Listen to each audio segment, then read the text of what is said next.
This is womensleadershipsuccess.com radio, episode number 89. Here's the problem. Many leaders lack effective leadership and communication skills.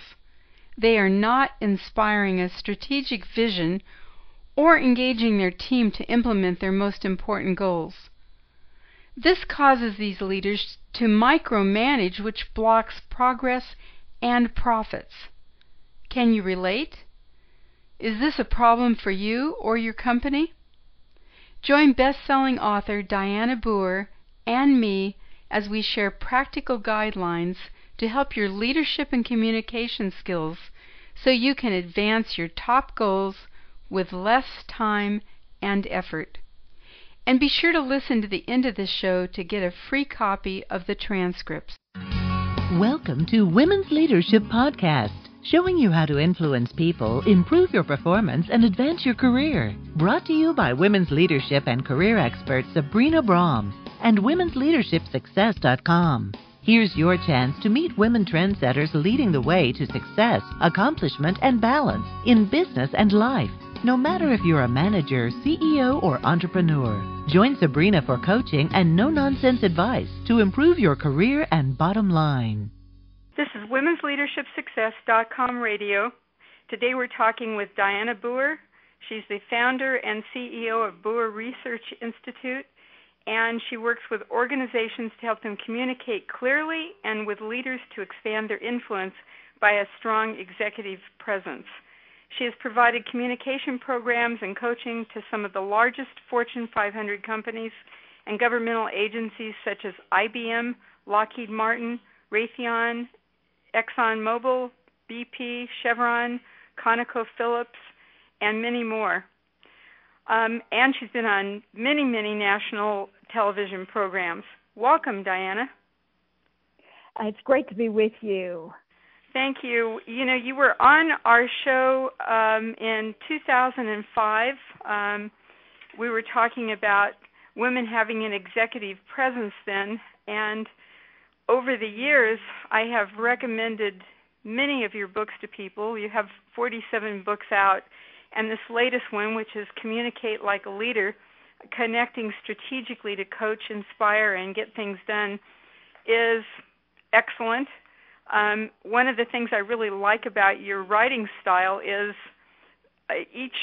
each wonderful thought is 3 or 4 pages, which means I can put the book down and pick it up and feel like I'm getting through it and getting some great ideas while I do it. So, thanks, Sabrina. That's great. That's exactly the kind of reader that I know I have out there. People who just want to, read while they're while they're sitting in the doctor's office waiting for their visit, or just they have a few minutes, because that's the kind of life we all lead right now. Right, but the nice thing about yours is really there isn't any fluff. You really give very, very good suggestions, and I say that I read maybe 5 to 6 different books a month, and yours are definitely such a high caliber. Dianna, can you tell us a little bit about your background? Well, it's not exactly glamorous. I was teaching high school. I had two toddlers and a husband who was struggling with major depression. In and out of the hospital. He was no longer able to work, and I figured I was going to be the sole support. And I couldn't do that on a teacher's salary. So a friend said, "What do you like to do?" I said, "Well, I used to like to write back in school, but how are you going to make a living at that?" And he said, "I didn't ask you how you were going to make a living at that. I just said, what did you like to do?" If you can figure that out, then you'll be fine. And so I went to the library, checked out. That was before the days you could just get on the internet and, find all this information. Went to the library, checked out about 50 or 60 books on how to write and make a living at it. What was the process for writing a book and submitting it and getting published. It wasn't as easy as it is today when everybody can self-publish. I intended to sell it, sit back, type it out, send it off, and wait for the movie to come out. I realized there was a little bit more to it than that. But I did. It was a fluke that I actually sold the first book, And while I was waiting for the publisher to bring that book out, I got my master's degree and wrote my master's thesis was a novel. Actually, before I started writing business books, I wrote fiction. And I started my business when the business book came out. Shell Oil saw me on TV doing an author tour, and had me come out and teach the topic of the book. And then IBM saw me on TV, and again, it just started. And that was the sort of you must do it right now to make a living kind of start. So as I said, it wasn't very glamorous. Wow, it sounds like you took a really, really challenging situation, and I know a lot of women listening have situations in their families that are where they're struggling, and you took that and you found a way to have great success. Right, and I didn't want to spend my life, of course, on the road because I had children. I started out just working in the Houston area, and then I moved the business. I had to hire other people because I had more than I could handle, more contracts than I could handle. And when these big clients started sending me here, there, and everywhere, then I began to train other people to do what I was doing and then build a business. Because communication is a topic that you're not just born knowing how to communicate. It's a skill that you learn. And so I began to train other people how to do it and what the processes were and building a business around it. And 47 books later, I'm approaching other topics because the communication is just a very, very broad field. There's written, oral, interpersonal, organizational communication. Right. It's so very, very broad that I guess I could write until I'm in the grave, and I was writing about communication. Right. Well, and so that's what I've been doing. I do coaching in corporations, and I would say that there's so many people that don't have good communication skills that are in management positions. And whoa, what a difference it makes to just the book you just wrote, just going through that, studying that, and beginning to implement those ideas that are in there would make a huge improvement in so many people's leadership styles. That's true, because I think that leadership is communication. The essence of leadership is communicating. When I was looking for a title for this book, I started to call it strategic communication, and then people said, well, that doesn't really, it sounds boring to me. And I was telling my editor it sounds boring. And so then he thought, well, how about communicating as a leader? And I thought, well, communicate like a leader. That's so broad, yet that is what leadership is. And when we did a survey, by and large, everybody said that's it. That's the title. So that's when we came up with communicating like a leader, because you have to innovate, you have to motivate people. You communicate when you coach them, when you're trying to inspire them, when you're trying to develop them, when you lead meetings, speaking. There's just everything you do as a leader, communication's involved. And so we went with that very broad topic and then tried to break it down. He said, well, you can't just publish a book on communication because they're not going to know what it's about. And so I did put it in buckets. If you notice, it's you do speak, you write, you negotiate, you develop people, and you lead meetings. So I did put it in those 6 categories, or I call them categories of your communication as a leader. But that is the essence of communicating as a leader when you're strategic about it. Right. Unless you're a micromanager, and in some of the PR that went out about the book, I said this book prevents micromanagement, because that's basically, if you fail as a leader, most of the time, the reason people fail as a leader is because they are micromanaging. And that's a big no-no. I mean, that's failure 101. Well, what does that mean? Can you give us a definition of micromanaging?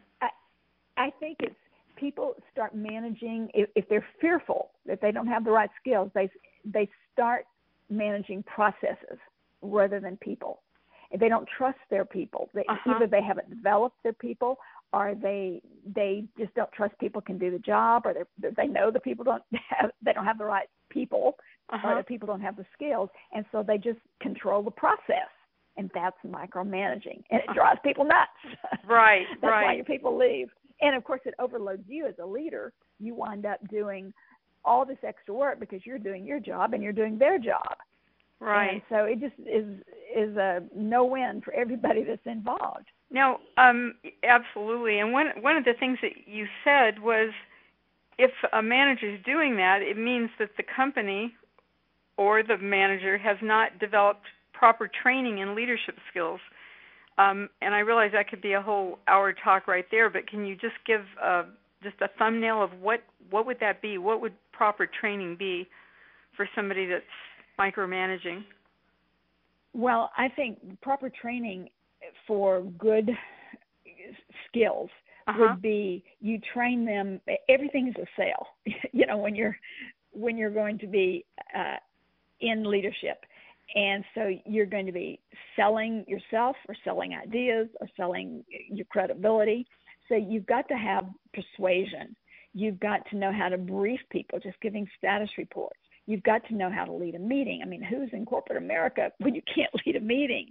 You've got to know how to sit down and have a one-on-one, face-to-face conversation or a phone conversation. You've got to know how to network, to build relationships so that you get things done outside the positional hierarchy. So all of those things are the kinds of training that people need. Now, that might break down further to they now have to be able to listen, they have to be able to speak, they have to be able to write, they have to have conflict resolution skills. You can break each of those down, but the end result is what I was talking about: selling, briefing, meeting, conversing, networking. That's the end result of those basic skills. And so the training might be in a classroom, it might be online. You can carry that training out, but it could even be mentoring or on-the-job training. But the end result needs to show up that way. Well, I'm just thinking of different people I've worked with in different corporations, and there are people that are getting promoted because they are highly skilled in an area, but they have none of the communications or soft skills. And right. They're brilliant. I hear that all the time. Oh, they're brilliant in their technical skills. I mean, they bring in more business than anybody here in their division, but they can't have a face-to-face conversation when Mr. XYZ walks down the hall. Right. And I hear that all the time when people call us for training. Right. That's a major problem.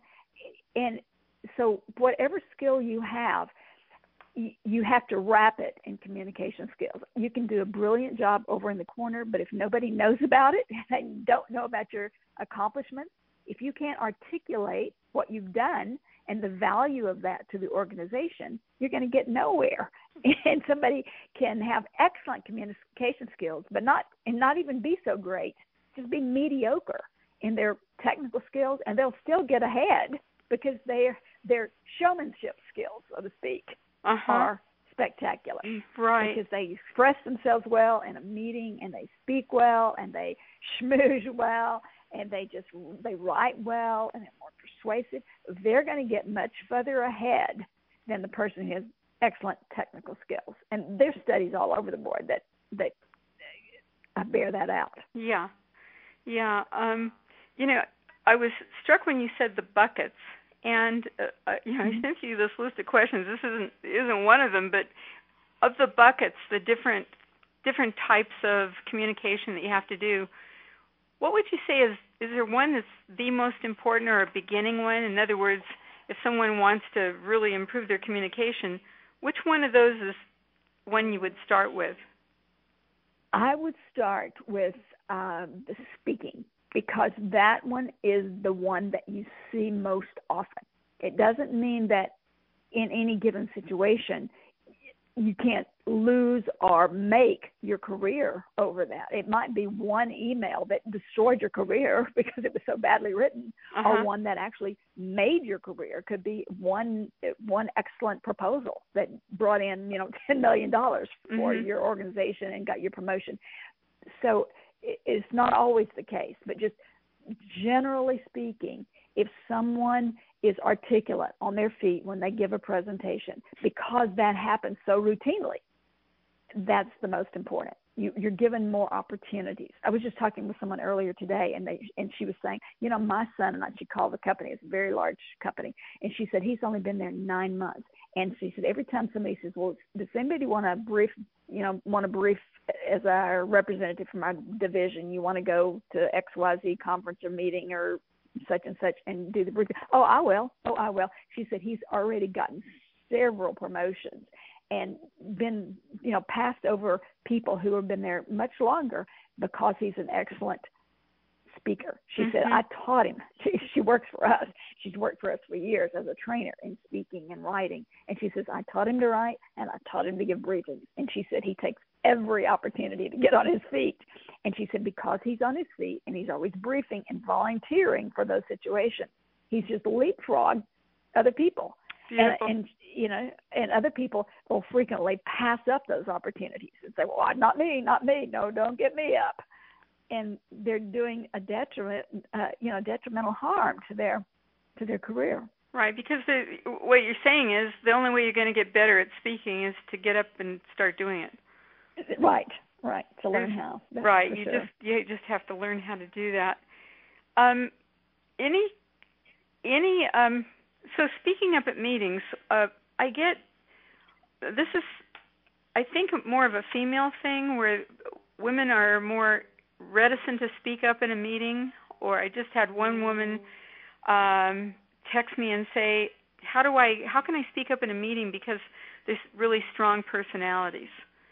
Do you have any suggestions? What? I said that happens so often. It is a gender thing because I think we as women frequently are taught to not interrupt. And that, Deborah Tannen has done a lot of research on gender communication. I talk about it some, but not to the extent that she does. And I haven't done the research to the extent she does. But I have two good tips here. One is to set yourself up at the beginning, as soon as you open your mouth, to hold the floor. For example, if you're in a meeting and you say something like, let's say you're listening to some conversation and you say, yes, I do. I have three reasons for thinking that we should lease more space in this building. Let me give you the first one. The first reason, blah, blah, blah. And if somebody interrupts you at this point, you say, excuse me, Bill, just let me finish. I said 3 reasons. Let me go into the second reason. So you set yourself up for your first statement. I have 3 reasons. So if you get interrupted, you've already set the platform. I'm going to give you 3, so shut your mouth until I finish. So that's something you could practice in advance too. You could think about something that might be coming up that you could do that with. So let's say you're in the middle of discussion and you can just say, well, let me mention here there's a pro and a con for attending that conference as a group. Let me give you the pro first. And as you get into that, if you get interrupted and somebody tries to take it away, you can just say, well, excuse me, let me finish here. I said there was a pro and a con. I just got the pro. Let me mention the con here. Right, I love it. So you beginning. You preview it right at the beginning. So if you get interrupted, you say, I still have the con to do or whatever. I love it. That's a great idea. That's a great idea. And then the second idea is you become a facilitator or a guide. Particularly this is important if you have strong personalities in a group. What happens generally, I see this happen so much when we do presentations coaching, is let's say you're a lower ranking person in the meeting and you've got a group of 6 vice presidents and the CEO in there. And one of them brings up something, side conversation, and they address it to the person across the room. And the person across the room says, well, that's right, Tony. Well, yeah, Martha, what do you think? And, well, Martha, I don't know, Joanne. And all of a sudden, these 4 vice presidents are going after it, and maybe you're the lower-ranking person. You think, well, I don't want to step in here. They got me off track. I thought I was talking about budget, and now they're talking about a safety issue. And that the person who's briefing just kind of steps back to the side, and these 4 people are in a discussion. That's not the way to do it, because what happens is they think they went over, the meeting was supposed to last an hour, now you're going an hour and a half. They walk out of the hall and they think, man, she can't control a meeting. We were an hour and a half late. They never think, well, they were the reason. They got it off track. So what you want to do is when you see this happening, you want to make sure that you are facilitating. You become the MC of the meeting, even if you're not contributing ideas. Picture yourself like you've been at a conference where there is a panelist, there are 4 groups of panelists. They're full panels, not groups of panelists. And there's an MC. And if one starts to monopolize or they start talking to each other, you'll see the MC step in and say, just a minute, Toby, Kim, go ahead and finish your point there. All right, thank you for doing that. Now back to you, Stanley. Go ahead and finish what you were saying. Stanley, now back to you, Toby. What were you going to say? What would be your response in that situation? And that MC steps in. They're not talking over, they're not interrupting, but they start being a traffic director, just like a traffic cop. And so that's what you want to do. That way you stay in control. It's not that these strong personalities like disruption, like chaos, they want to all be heard, and they need a traffic cop. They realize they need a traffic director. They don't want to get out in the street with a car and just drive without traffic signals. And they will let you do it. They will give you the freedom to guide the discussion. They don't want you to totally back out. That's a mistake, because when people send someone to me for coaching, they will frequently say, he or she's just really shy. When you get in a group of a meeting, they can't hold their own. And what they're saying is, you don't speak up. You're not assertive in a meeting. You just back up and sit down. And that's not good. So become an MC or a facilitator in a discussion, even when people outrank you. And that doesn't mean talk over them. It means guide the discussion.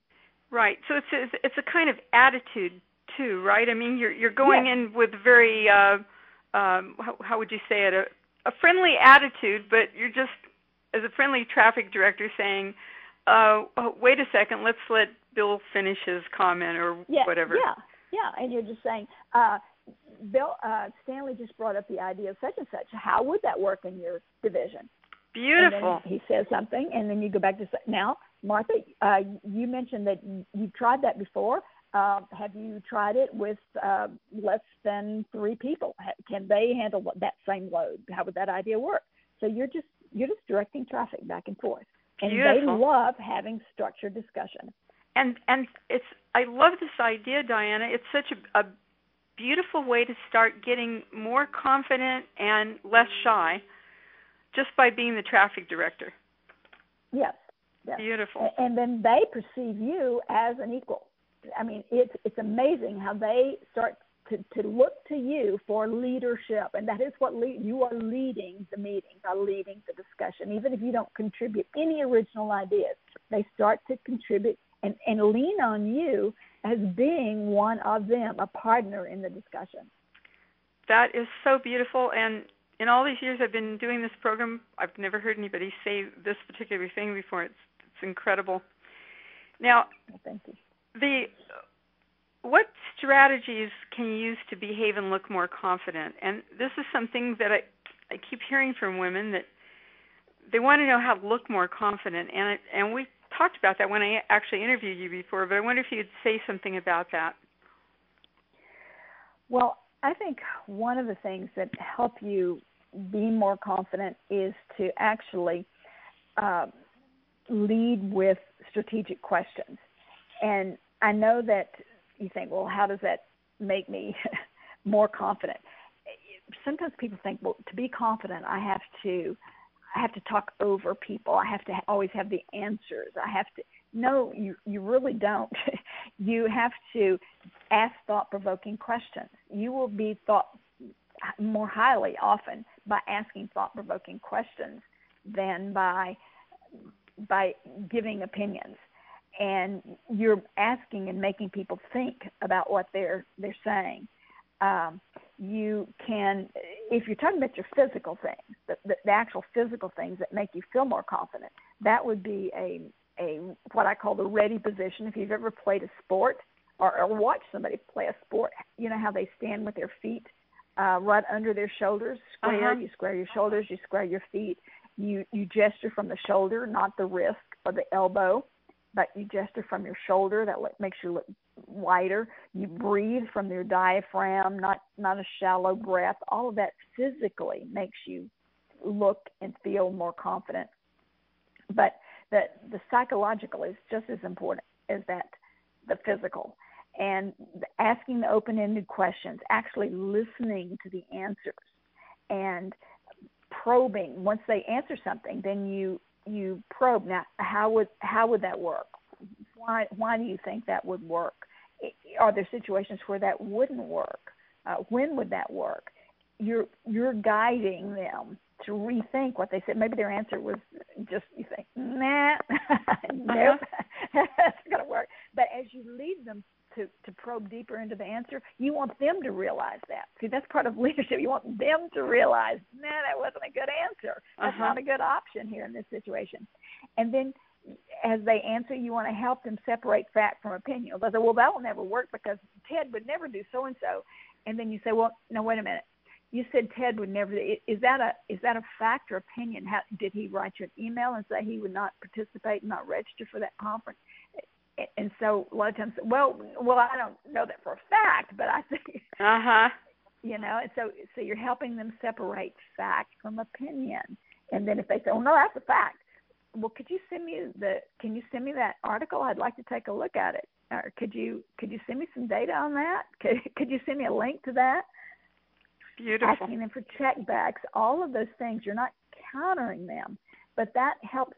It builds your confidence because you're not countering them. You're not overpowering them. You're not saying that is wrong. You're not conflict. You're not confrontational.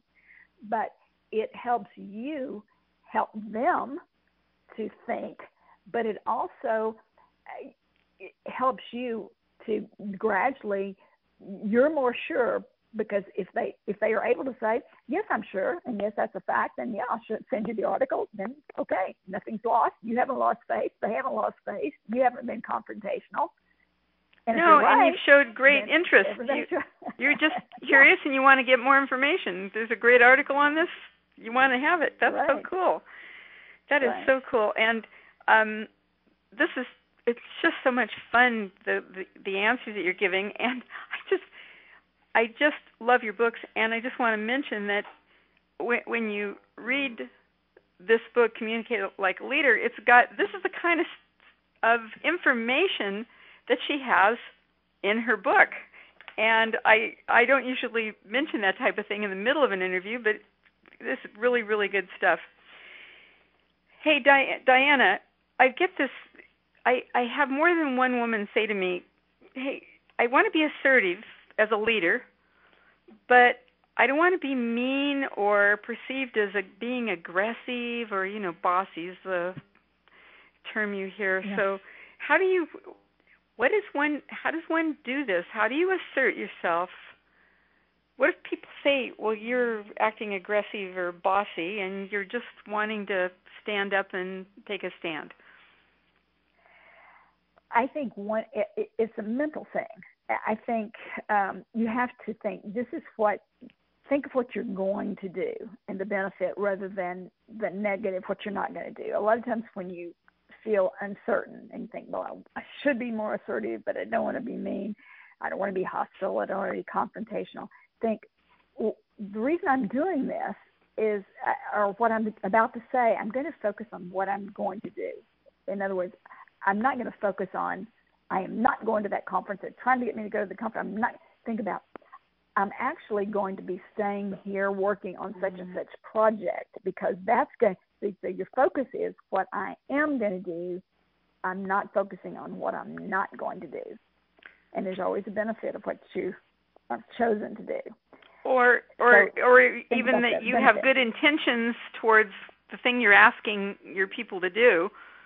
There's some good benefit to them by this thing that you're asserting that they need to do. Yes. So if you can find out the benefit for doing what you plan to do, that's also important. Also, I think it's really important to control. You can almost say anything if you control your tone of voice and your choice of words. In other words, your action should be assertive, but not necessarily your tone of voice and your words. Keep your tone of voice and words neutral. I think that assertiveness and that feeling of meanness or hostility comes through, and that charge is made based on people's wrong word choice and their arrogant tone. Let me give you an example. Let's say you're unhappy with some customer service, something, bad service to an airline or dry cleaners or something. and they say, look, just sit down. We will handle this when we get to it. I've got to take a minute. Just sit down. Please sit down. And maybe your response is, no, thank you. I want to stand. See, your tone of voice is just neutral. It's just plain. It's not mean. But your action is assertive because you're standing up. They want you to go, get away from the counter. Just, ma'am, just please go sit down. No, thank you. I want to stand. It's just a neutral tone of voice. In fact, even a friendly tone of voice. But your action is, I am standing here. You can't tell me to go sit down. I'm going to stand here until you take care of this problem. So be assertive in your action, but not in your tone of voice. Right. Not in your word choice. I like that, and I find a lot of times smiling after I say something is helpful.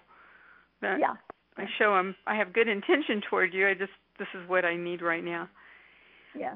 So people tell me they don't have time to get their work done because they're in so many meetings, and you say a strategically structured agenda is to a meeting what a foundation is to a skyscraper.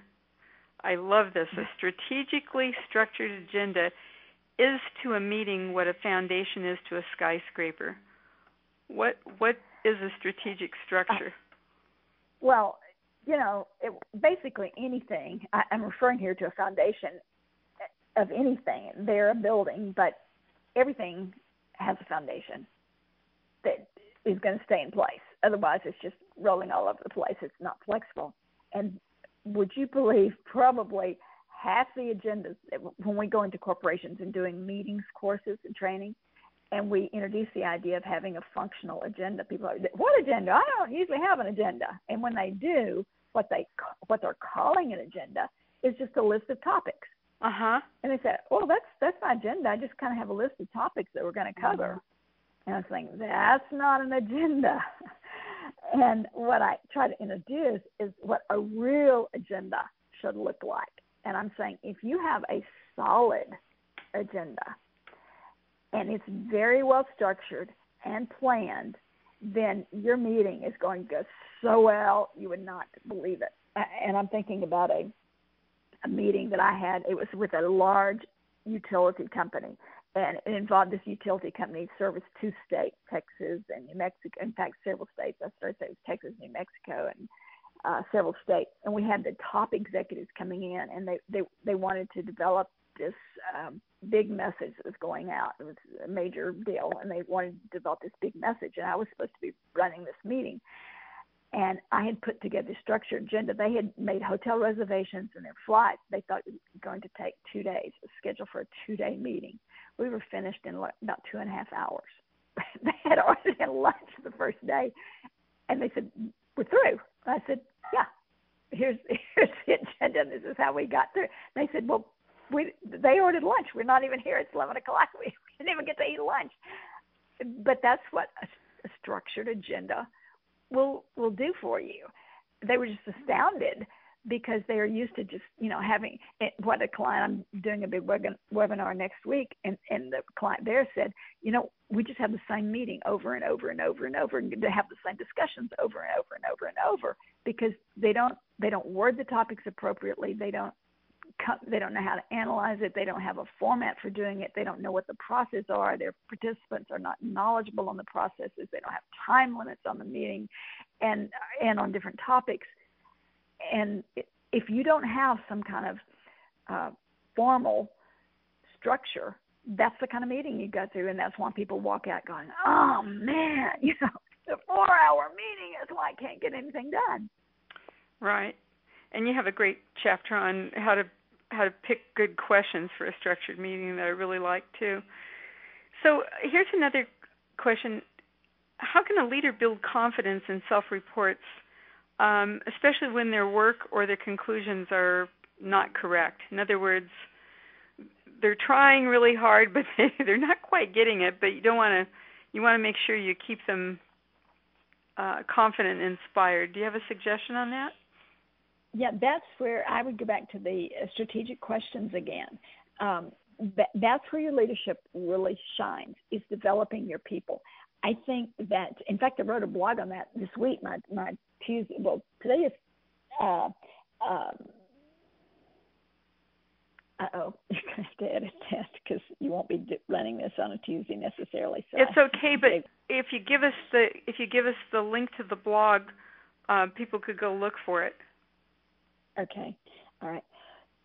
In fact, Sabrina, my July 11th blog is about being overly positive, and when being overly positive leads to a negative. And what I mean by that, a lot of times leaders want to be so positive that anything their direct reports suggest, oh, that's a great idea. Well, failure wasn't your fault. We had a lot of new competitors entered the market, and the prices changed, and I realized that failing was really not all your fault because the product was a little defective. They needed to make some changes in the way they were packaging it. And in other words, they're always making excuses because they want to give you self-confidence and say, it's going back to the idea of everybody gets a trophy, Right. That kind of concept. And so if you're doing that to people, even with great intentions of making them feel good and making them feel positive and making them feel confident, you're not helping them for the long run, for their career growth. I'm not saying positive thinking is not good, but I'm saying if you do it to the wrong degree, then that is not exactly the kind of leadership they need. What you want to do is practice the strategic questions that help them learn how to question their own ideas and evaluate them appropriately by asking, again, open-ended questions, listening to their answers, probing to help them think through and evaluate their ideas, and separating fact from opinion, asking them for checkbacks. Would you check back with me before you make X decision? Or what authority do they have at certain time periods? Can they go ahead and spend this much money? Or is there a precaution you want them to take? Be sure before you take this step, this is something that frequently happens. It's going to get you off track, so check back with me before this happens. Or here's a danger point. Be sure that you don't let this happen. You'll know you're in trouble if this shows up, etc. And those things help give them confidence that they're on the right track. But you're not just micromanaging so that you're telling them every step of the way what to do. That builds confidence. And also you're tell them what success looks like. Yeah, you're also you're helping them understand that making mistakes is part of learning that helps you to grow and be the best person you can be in your job. Right. They're telling them this is the goal. This is the end result. This is the deliverables. This is what your budget. This is the resources. This is what you work with. I'm here. Here are the resources that you have at your disposal. I'm here to help you, but you're not saying you must do it this way. Exactly. Beautiful. So just a couple more questions here. Any suggestions on a woman being in a negotiation where she's the only one in the group? And again, the underlying thing is, it's all males, and here I am, and how do I speak up? And well, the other point that I made about speaking up, what she doesn't want to do, which is sure failure, is to speak up as one. Don't let her, as a woman, you should not speak out of turn. The whole group, you should always negotiate. This is a key negotiating tip. You should always negotiate as one voice. A key ploy that many use in negotiation is to try to negotiate one-on-one. These two people say this in a meeting and catch you about the hot break and ask about this or that or the other. They try to divide, play good cop, bad cop kind of deal. Or you always want to be together and one person speaks for the team, whether that's you as the female leader of the group or you're one of the party or whatever, but it should be one voice speaking for the entire team. But here's how you can be the hero, and that is to listen well. We know that women have superior listening skills. That's not a boast. That is just fact. There are listening teams and listening scores that will bear that out because women tend to take notes and men fail to take notes when they speak. For the most part, they just don't take as many notes. They listen for the big picture concept, whereas women listen for the big picture and the details. Mm-hmm. And you as a woman might be the only one who has some of that information, who has captured it in your notes and remembered it. And so when they get to a point of needing some of that information, and you know it's been a long process of negotiation, and you've had 3 or 4 meetings of a negotiation, and somebody on that team is going to say, now I wonder what, you know, we talked about this a couple of weeks ago. What did they say about the 4 or 5 years ago they had used this vendor and they got a discount of, what was that? And you're going to be the only one that remembers. And here's where you're going to shine as a member of that team. Beautiful. But what will be a mistake is to speak up and say, in the middle of the meeting, well, let me tell you what if we did so and so? Because now all of a sudden you have broken the rule that one person speaks. Beautiful. For the group. And you will become the enemy of your team. Instead, you want to be the hero by saying, let me call a break here just a minute, and then you go out in the hall and you say, hey, team members, here's the information we need. I've got it. I captured it back in August, so-and-so when we talked last year, and here was the information you need. And then you will be the hero because you will be the only one that will listen well enough and capture those notes. Beautiful. Or even if the negotiations go more than one session, you may have information that is going to help the whole team with the strategy. Right. Because you were listening so well. That's the beautiful part. Yes, because you've listened well and you have the strategy because you've been hearing, here's a repeated pattern. I've heard them say this 3 different sessions. Here is the pattern that I'm hearing, and this is a key goal of theirs. And so you put the strategy, whatever it is. I'm just saying, you don't want them to separate you and you start becoming the speaker for some reason because somebody's tempted you to become the speaker and speak out because, you're the only one that's smart enough to figure this out. But you also have some key information that nobody else had. Right. Good point. Any final thoughts or suggestions for women listening? I think just one thing to keep in mind, that is, if communication, if you feel that communication is impeding your decisions and your actions, that's a good warning that's become problematic, not strategic, and you want to stay strategic. Beautiful. That's just so beautiful. Thank you so much for taking the time to talk to us today. I enjoyed it. Thanks for listening today. If you liked this interview, go to womensleadershipsuccess.com, episode number 89, to download a copy of the transcript of this show. Bye for now. Thank you for joining your host, Sabrina Braham, on another Women's Leadership Podcast. If you have questions or comments, you can email her at sabrina@sabrinabraham.com.